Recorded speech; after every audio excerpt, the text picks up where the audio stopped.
ठीक है, यस। तो अपन ने कल क्वेश्चन नंबर 18 तक किया था, अब उसके आगे का अपन आज स्टार्ट करेंगे। देखिए question number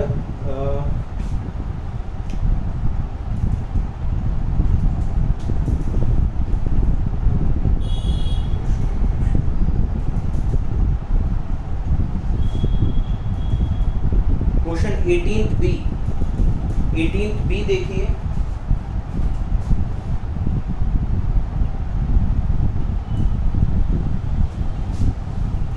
Enter the following transactions in the journal. Bought goods of list price 20,000 less 10% trade discount from Mohan। अपन ने सामान खरीदा 20,000 रुपीज का, लेस 10% ट्रेड डिस्काउंट, अपन ने 10% का ट्रेड डिस्काउंट माइनस करा फ्रॉम मोहन। सबसे पहले फॉर्मेट बना लेंगे।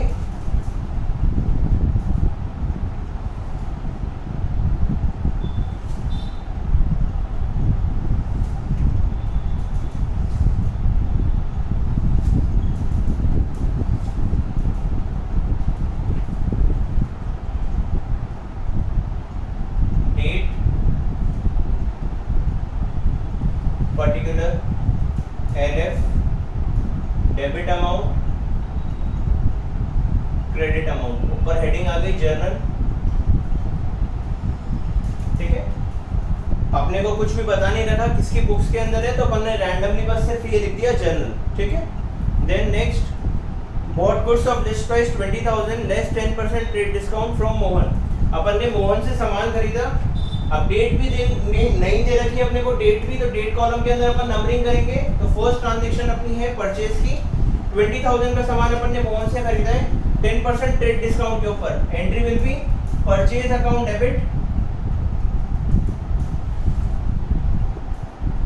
To Mohan account, purchase account debit to Mohan account. Amount कितना आ जाएगा, 20,000 था, 10% ट्रेड डिस्काउंट तो 18,000। ये 18,000 कैसा आया, 20,000 माइनस 10%, 10% मतलब 2,000, तो 20,000 माइनस 2,000 कितना आ गया अपना, 18,000।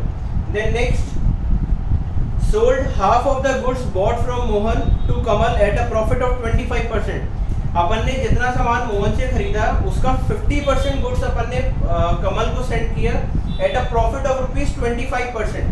तो देखो सबसे पहले एंट्री पास कर लेते हैं। एंट्री क्या होगी अपनी सेल की, again it is a credit transaction, क्योंकि यहाँ पे कैश कहीं भी इन्वॉल्वमेंट नहीं दे रखा कैश का, तो it is a credit transaction. Credit transaction entry will be Kamal account debit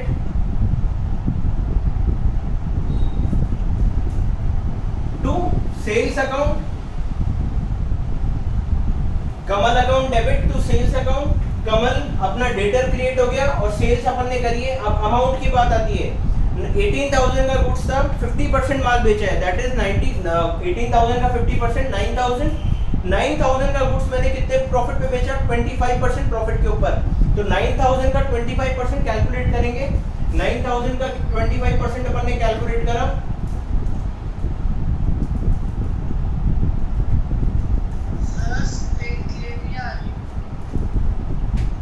बेटा अभी तो एकदम क्लियर आ रही है यहाँ पे, मेरे यहाँ पे तो एकदम क्लियर शो हो रहा है।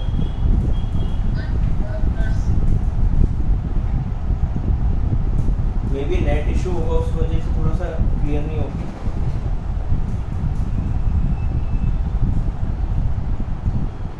हाँ ठीक है, तो 9,000 का 25% कितना आ गया, 2250। 2250 अपना प्रॉफिट है, कॉस्ट प्राइस है अपनी 9,000, 9,000 प्लस 2250 के ऊपर अपन बेच रहे हैं, तो अमाउंट कितना आ जाएगा यहाँ पे 11,250। ये अपनी सेल की एंट्री हो गई, Kamal account debit to sales account 11,250, 11,250। ठीक है, then next, paid cheque to Mohan for ₹17,600 in full settlement of his account. अब अपन ने मोहन को एक चेक इशू करा 17,600 रुपीज का इन full settlement of his account. In full settlement का मतलब मैंने कल भी बताया था, फुल सेटलमेंट का मतलब कि अब मुझे उसको और कुछ भी पे करने की जरूरत नहीं है। तो उससे वो मुझसे कितने मांगता था, टोटल 18,000, मैंने उसको कितने पे कर रहा हूँ 17,600। तो 17,600 अगर मैं उसको पे कर रहा हूँ, एंट्री विल बी मुझे 400 रुपीज का क्या हो रहा है, डिस्काउंट मिल रहा है, डिस्काउंट मेरे को मिल रहा है, तो it will be my income, income है तो क्रेडिट साइड में आएगा। एंट्री क्या हो जाएगी, मोहन को पेमेंट करने की, Mohan account debit to cash account. अच्छा, इसमें अपने को क्या बोला है, चेक के थ्रू पेमेंट कर रहे हैं, चेक के थ्रू पेमेंट कर रहे हैं, तो कैश की जगह पर क्या लिखेंगे, बैंक अकाउंट।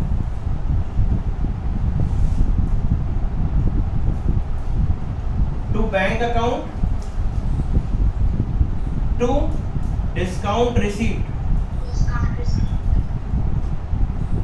अब मोहन का टोटल अकाउंट कितना है, 18,000। मैंने उसको पेमेंट कितने का करा है, 17,600 का, तो 400 रुपीज का क्या हो गया, डिस्काउंट हो गया अपने, जो 400 रुपीज का डिस्काउंट अपने को रिसीव हो गया। ठीक है, then next entry, sold goods of list price 25,000 less trade discount 10% and cash discount 2% to Ram who paid 50% amount on the spot. अपन ने एक और सेल करी है, और इस सेल में क्या करा है, अपन ने 25,000 का लिस्ट प्राइस का गुड्स बेचा है 10% ट्रेड डिस्काउंट पे, तो उसकी सेलिंग प्राइस कितनी हो गई, 25,000 minus 10%, 22,500। Then and at a cash discount of 2% to Ram who paid 50% amount on the spot. तो जितना अमाउंट उसने ऑन द स्पॉट पे करा है, अपन उसी अमाउंट के ऊपर उसको कैश डिस्काउंट ऑफर करेंगे। सबसे पहले मैं इसकी कंबाइंड एंट्री बना रहा हूँ, ठीक है, मैं अलग अलग एंट्री नहीं बना के मैं इसकी कंपाउंड एंट्री बना रहा हूँ। मैंने आपको बताया था, सिखाया था कंपाउंड एंट्री किस तरीके से बनती है। पूरी एंट्री बना रहा हूं मैं, किसको बेच रहे हैं अपन, राम को, तो entry will be cash account debit discount allowed account debit Ram account debit to sales account. Cash account debit, discount allowed account debit, Ram account debit to sales account. Cash और डिस्काउंट ये दोनों चीजें किसके लिए आई है, जो अपनी कैश सेल हुई है। राम अकाउंट किस लिए आया है, क्योंकि 50% अमाउंट अभी भी क्रेडिट के ऊपर है, और टोटल जितनी भी सेल्स है वो सेल्स यहाँ पर आ जाएगी।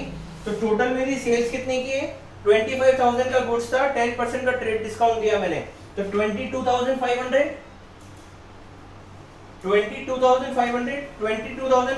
का 50% अमाउंट तो क्रेडिट पर है, तो इसका 50% निकाल लिया तो 11,250।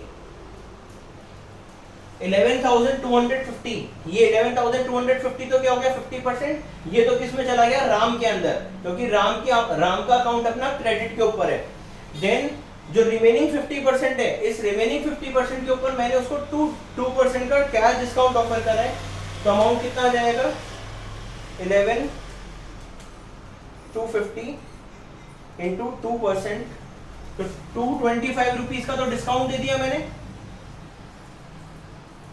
225 रुपीज का तो डिस्काउंट दे दिया, तो रिमेनिंग अमाउंट कितना रह गया 11,025,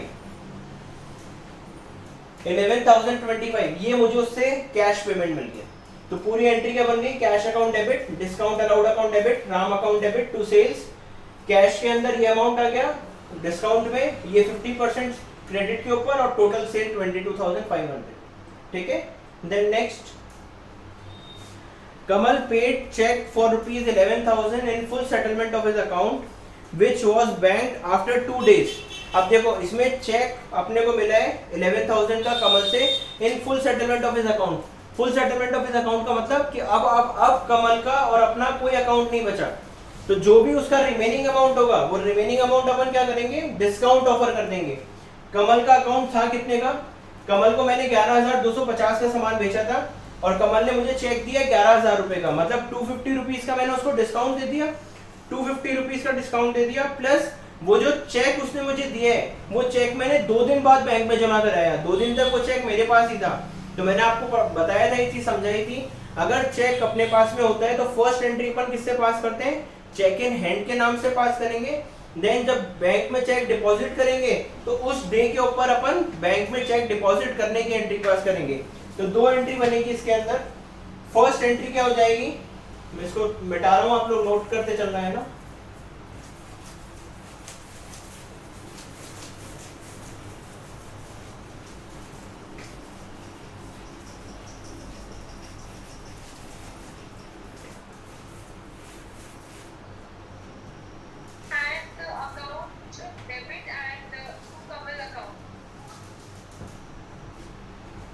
नहीं, आप गलत बोल रहे हो, बैंक अकाउंट नहीं आएगा। मैंने अभी क्या बताया आपको कि अगर अपन चेक 2 दिन बाद डिपॉजिट कर रहे हैं, 2 दिन बाद अगर डिपॉजिट कर रहे हैं तो 2 दिन के अंदर पहले अपने चेक इन हैंड की एंट्री पास करेंगे। अपनी एंट्री क्या हो जाएगी? First entry cheque in hand account debit,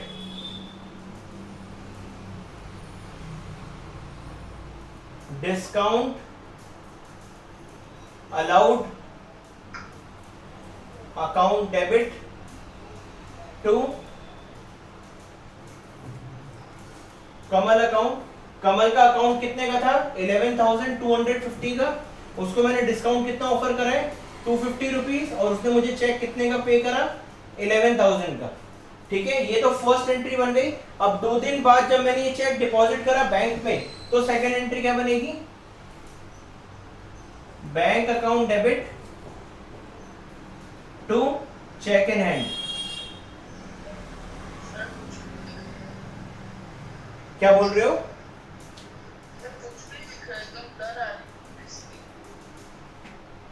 यार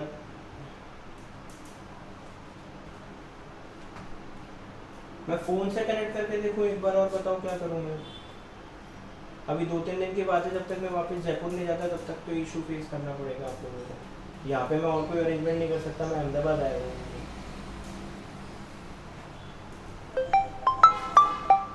एक मिनट,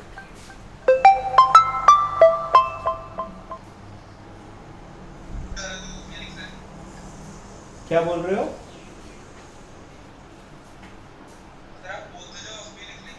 हाँ ठीक है, thank you. Bank account debit to cheque in hand, second entry क्या हो जाएगी? ये जो चेक मुझे रिसीव हुआ है, ये चेक मुझे जो रिसीव हुआ है, इस चेक को मैं बैंक में डिपॉजिट करूंगा। तो bank account debit to cheque in hand 11,000। ठीक है, फर्स्ट एंट्री चेक रिसीव होने की। चेक रिसीव के साथ अपन डिस्काउंट अलाउड की एंट्री भी करेंगे, क्योंकि अपने को डिस्काउंट ऑफर करा है उसने, मतलब अपन ने उसको ऑफर करा है। और सेकेंड एंट्री जो चेक अपने को रिसीव हुआ है, वो चेक अपन हाथों हाथ बैंक में डिपॉजिट करेंगे, तो चेक डिपॉजिट करने की entry. Then last, salary paid ₹4,000 but it is still unpaid ₹1,000। मैंने 4,000 रुपीज की सैलरी तो पे कर दी और 1,000 की सैलरी अभी भी पे करना बाकी है। मतलब टोटल एक्सपेंसेस कितना हुआ है मेरा? 5,000 का हुआ है, जिसमें से 4,000 रुपीज का तो मैंने पे कर दिया, 1,000 का भी आउटस्टैंडिंग है। तो ये क्या बन गई? मेरी लायबिलिटी बन गई। किस नाम से? आउटस्टैंडिंग सैलरी के नाम से। Entry will B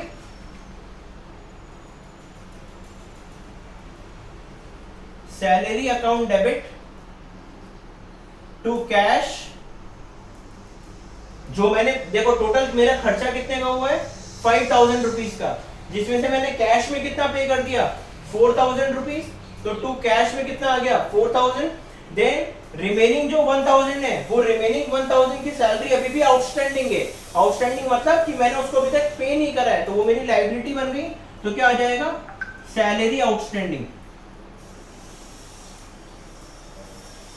1,000। समझ आया? एंट्री क्या बन गई? Salary account debit to cash to salary outstanding. 5,000 salary का टोटल खर्चा, 4,000 जो मैंने पे कर दिया और 1,000 रुपीज जो अभी भी पे करना बाकी है। ठीक है, ये क्वेश्चन यहीं पे एंड हो गया। अब क्या करेंगे? वही हमेशा की तरह, जितनी भी डेबिट साइड का अमाउंट है और क्रेडिट साइड का अमाउंट है, दोनों को अपन टोटल करेंगे। टोटल हमेशा सेम आना चाहिए। ठीक है, देन नेक्स्ट देखो, अपना ये जनरल एंट्री वाला चैप्टर तो कंप्लीट हो गया। जनरल एंट्री वाले चैप्टर के अंदर अब इसके बाद में मिसलेनियस क्वेश्चन स्टार्ट हो गए। अपन एक मिसलेनियस क्वेश्चन भी कर लेते हैं। चलो क्वेश्चन नंबर 22 कर लेते हैं, या 29 ज्यादा अच्छा है। 21st वाला क्वेश्चन कर लेते हैं। मैं ये मिटा रहा हूँ ना, आप लोग नोट कर लेना।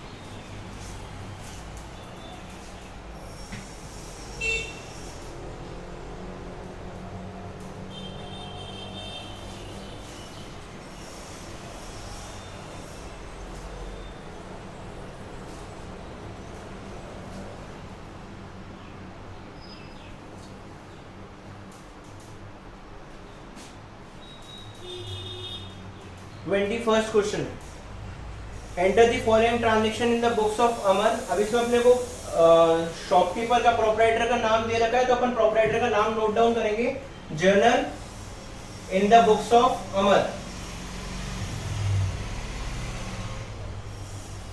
Journal in the books of Amar. अब देखो फर्स्ट एंट्री,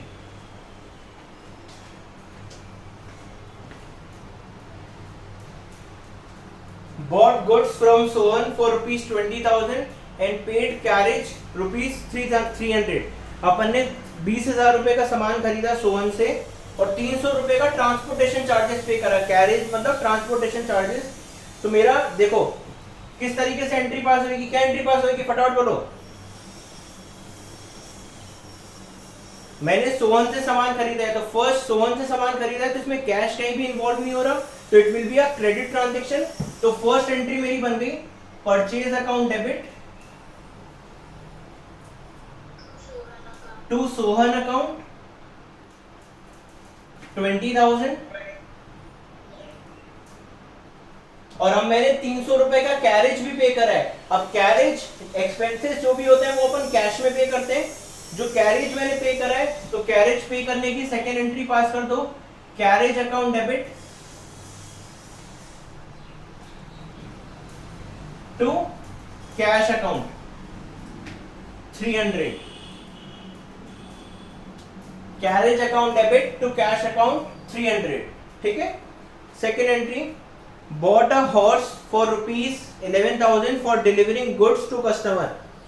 अपन ने एक घोड़ा खरीदा 11,000 रुपए का for delivering goods to customer. अब हॉर्स अपने लिए क्या है, यहाँ पे असेट का काम कर रहा है, it is not our stock. अगर वो स्टॉक होता, मतलब मैं अगर हॉर्स में डीलिंग कर रहा होता, तो मेरी एंट्री क्या पास होती, लाइफ परचेज अकाउंट डेबिट टू जो भी पार्टी का नाम है वो पार्टी का नाम। मगर इन दिस प्रेजेंट केस के अंदर हॉर्स अपने लिए एक असेट का काम कर रहा है, it is our fixed assets for delivering goods to our customer. In that case entry will be horse account debit to cash account 11,000.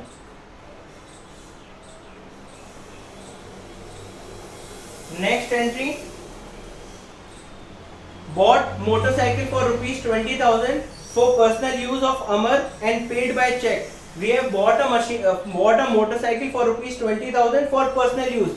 Again, if anything we buy for personal use, then it will become drawing. We have bought a motorcycle for 20,000 for personal use of Amar and paid by check, and we have paid the amount by check, means we have used bank account. Entry will be drawings account debit to bank account. Good.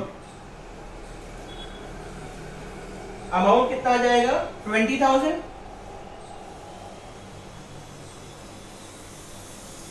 If this motorcycle is for business purpose, then we will pass the entry motorcycle account debit to bank account. But in this present question, we have purchased this motorcycle for personal purpose, so entry will be drawings account debit to bank account.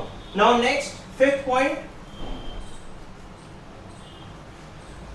sold goods to Mohan of list price 30,000 less 10% trade discount.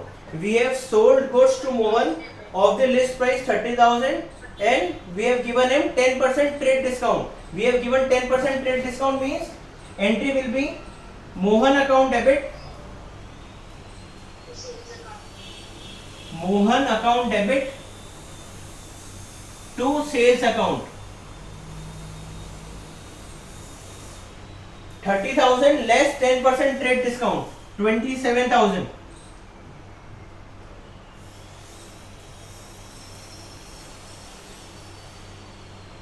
Sixth point, an old machine of book value 40,000 is exchanged for a new machine costing 1 lakh. The old machine is valued 30,000 by Goel Stores. देखो बहुत अच्छी entry है। An old machine of book value 40,000 is exchanged for a new machine costing 1 lakh. The old machine is valued at 30,000 by Goel Stores. देखो बहुत सारी 2-3 entry इसके अंदर combine करी है इन्होंने।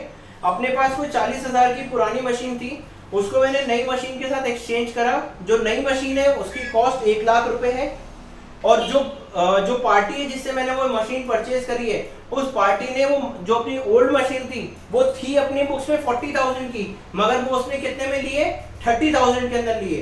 तो अपने को यहाँ पे दो ट्रांजेक्शन हुई है। मुझे एक तो 10,000 का लॉस हुआ है, मेरी 40,000 की मशीन थी और यहाँ पे 30,000 के अंदर उसने लिए, तो मुझे 10,000 का लॉस हुआ है। और मैंने उसको रिमेनिंग पेमेंट कितना करा होगा, 70,000। टोटल 1,00,000 की मशीन है, उसने वो पुरानी वाली मशीन 30,000 में एक्सचेंज करी, तो रिमेनिंग पेमेंट मुझे कितना करना पड़ेगा, 70,000 का। एंट्री कैसे बनेगी देखो, समझो।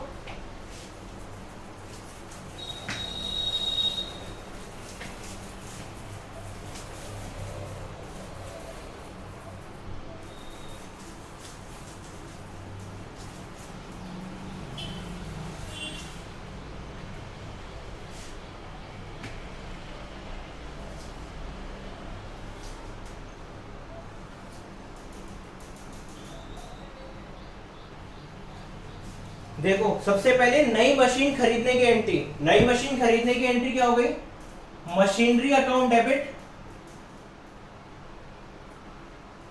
ये नई मशीन अपने पास आ गई।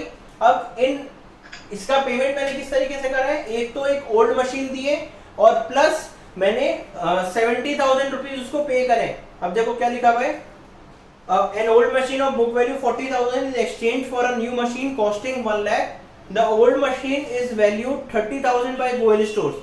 Goel Stores ने, अब देखो यहाँ पे कहीं भी कैश मेंशन नहीं करा हुआ है, कहीं भी कैश मेंशन नहीं करा हुआ है। एक मिनट, नेट इशू हो गया।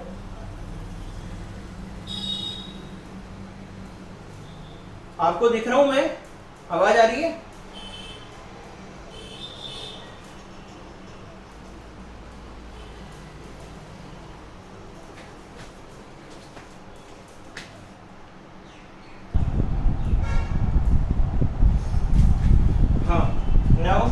अपनी एंट्री चल रही थी, an old machine of book value 40,000 is exchange, an old machine of book value 40,000 is exchange for a machine costing 1,00,000। An old machine is value 30,000 by Goyal stores. अपन ने पुरानी machine ले दी। अब पुरानी मशीन अपनी उसने कितने में माइनस करिए, 30,000 रुपीज के अंदर माइनस करिए। एंट्री क्या बन जाएगी, मशीनरी अकाउंट डेबिट। अब देखो यहाँ पे दो केस हो रहे हैं, मैंने आपको बताया अभी कि अपना जो 40,000 की मशीन थी वो 10,000 लेस करके अपनी गई है, तो वो 10,000 का लॉस भी अपने को अपनी बुक्स में बुक के अंदर अपने को बुक करना पड़ेगा। एंट्री क्या बन जाएगी, देखो मैं सबकी कंबाइंड एंट्री बना रहा हूँ, फिर आपको सिंगल सिंगल एंट्री भी कैसे बनती है वो भी सिखा दूंगा। Machinery account debit. अब अच्छा फटाफट बताओ, it is a cash transaction और अ क्रेडिट ट्रांजेक्शन, क्विकली। कैसे क्रेडिट हुआ ये,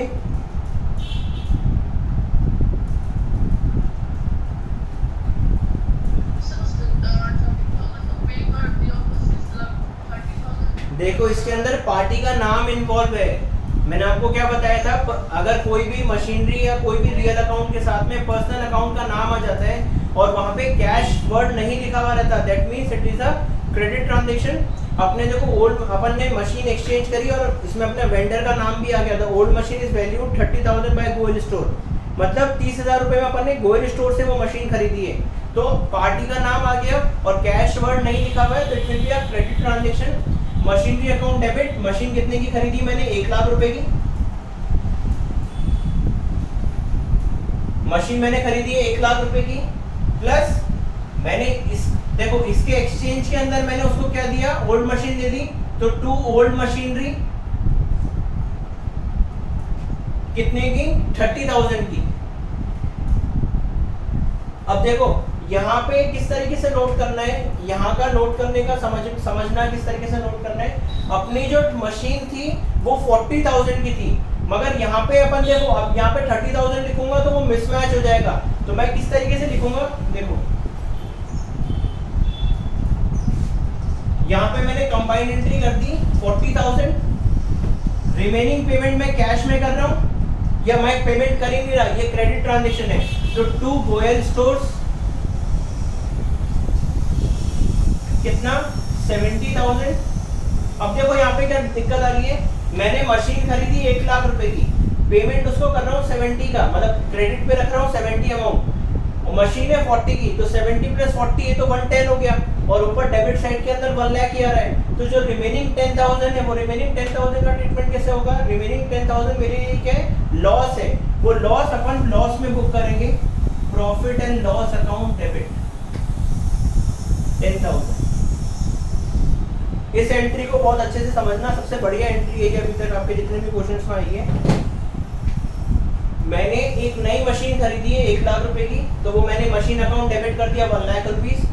मैंने उसको इन रिटर्न 40,000 की मशीन दी है एक्सचेंज में, जो उसने 30,000 में एक्सेप्ट करी है। तो 30,000 में एक्सेप्ट करी है, तो वो 30,000 तो उसने उसके डिडक्ट कर दिए, तो मुझे रिमेनिंग कितना पेमेंट उसको और करना है 70,000 का। तो मैंने 70,000 से उसको क्रेडिटर बना लिया मेरा। अब 40 की मशीन गई, 70 से क्रेडिटर बना लिया, दोनों को ऐड करेंगे तो 1,10,000 आ रहा है, मगर डेबिट के अंदर ओनली 1 लाख ही आया था। तो जो रिमेनिंग 10,000 है वो क्या होगा? Remaining 10,000 we will mark as loss. मेरी 40,000 की मशीन मैंने 30,000 में बेच दी, तो मुझे 10,000 का लॉस हो गया। वो लॉस अपन यहाँ पे बुक करेंगे प्रॉफिट एंड लॉस अकाउंट के नाम से।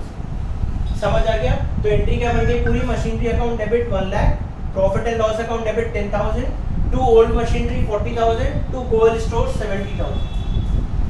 ठीक है, नेक्स्ट। ये अच्छी एंट्री है, ढंग से समझ लेना और नोट कर लेना कॉपी में। Next entry, received a cheque from Mohan under 2% cash discount and deposited in the bank after 2 days। Again same, Mohan से मुझे चेक मिल रहा है और मैंने उसको 2% का कैश डिस्काउंट ऑफर करा, और वो जो चेक मुझे मिला है वो मैंने 2 दिन बाद बैंक में डिपॉजिट करा। तो पहले तो चेक मिलने की एंट्री करूंगा, cheque in hand account debit,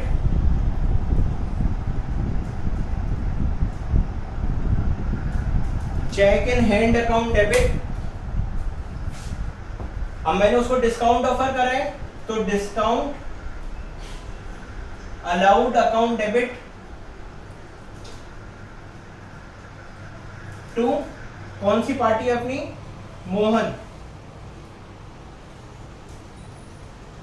to Mohan account.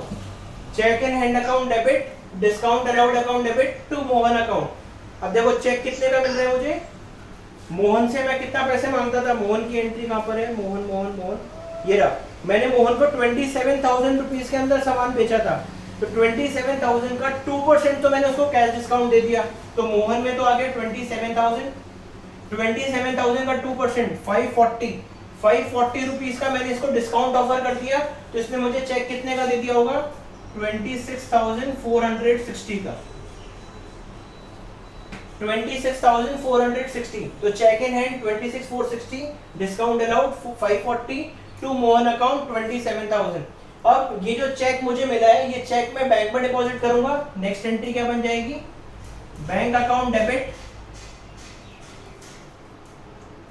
To cheque in hand,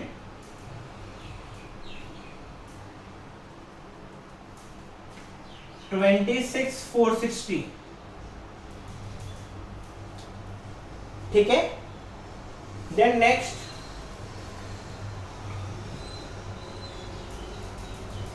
check of Mohan dishonoured due to his insolvency. ये बहुत अच्छी एंट्री, अगेन न्यू एंट्री आई है आपके, ढंग से समझना। मोहन का जो चेक था, जो मैंने बैंक में डिपॉजिट करा था, वो चेक डिसऑनर हो गया। Now what you mean by dishonour? Dishonour का मतलब जो पार्टी ने अपने को चेक दिया, वो चेक अपन ने बैंक में लगाया। अब बैंक का प्रोसेस क्या होता है कि वो बैंक उस पार्टी के बैंक से कांटेक्ट करती है कि आपके अकाउंट से मेरे अकाउंट के अंदर आप 30,000 रुपए ट्रांसफर करो। अब अगर उस बैंक अकाउंट में, उस पार्टी के बैंक अकाउंट में पैसे होंगे तो वो ट्रांजैक्शन सक्सेसफुल हो जाएगा। अगर पैसे नहीं होंगे तो बैंक उसको इन्फॉर्म करता है दूसरे बैंक को कि इस पार्टी के अकाउंट के अंदर पैसे नहीं है, ये चेक डिसऑनर हो गए। डिसऑनर मींस ये बेकार हो गया चेक, ये चेक वॉइड हो चुका है। इन दैट केस क्या करूंगा मैं? जो मैंने उसको डिस्काउंट ऑफर करा था, जो ये अपनी ये चेक रिसीव करने वाली एंट्री है, इस एंट्री को अपन रिवर्स कर देंगे। ये ध्यान रखना, जो चेक रिसीव करने वाली एंट्री है, उस एंट्री को अपन रिवर्स कर देंगे। मैं मोहन को वापस मेरा डेटर बना लूंगा। अभी मैंने मोहन को क्रेडिट करके उसका अकाउंट मेरी बुक से खत्म कर दिया था। अब मैं मोहन को वापस डेबिट करके उसको मेरा डेटर बना लूंगा। उसको जो डिस्काउंट दिया था वो डिस्काउंट उससे वापस ले लूंगा और जो उसका चेक है वो उसको वापस दे दूंगा। एंट्री क्या बन जाएगी, अब देखो, अब चेक तो मेरे पास बचा ही नहीं है, वो चेक तो मैंने कहा जमा करा दिया, बैंक में जमा करा दिया और मैंने मेरा बैंक बैलेंस बढ़ा लिया, मगर एक्चुअल के अंदर बैंक में पैसे आए नहीं। तो अपन क्या करेंगे, वापस बैंक बैलेंस को कम करेंगे। एंट्री क्या बनेगी, ढंग से देखना, Mohan account debit to discount allowed to bank account.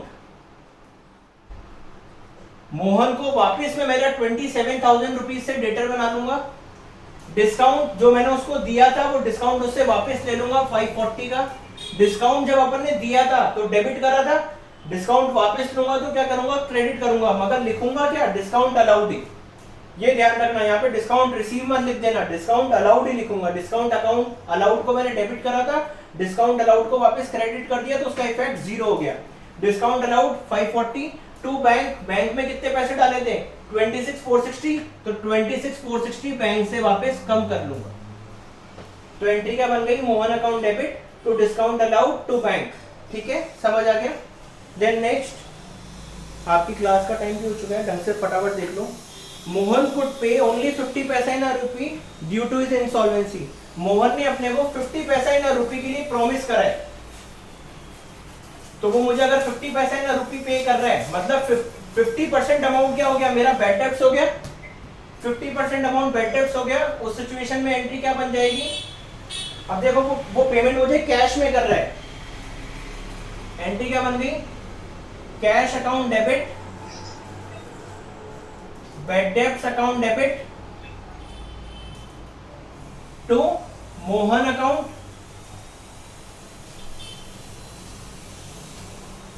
Cash. अब मोहन का अकाउंट कितने का है, 27,000 का, उसका 50% वो मुझे पे कर रहा है, तो 13,500 उसने मुझे पे कर दिया। 13,500 मेरा पैसा बैड डेब्ट्स हो गया, डूब गया, और 27,000 का उसका पूरा जो अकाउंट था मेरी बुक में वो क्लोज हो गया। ठीक है, last entry, charge depreciation on machine 5,000। Machine के ऊपर डेप्रिसिएशन चार्ज करना है, simple entry, depreciation account debit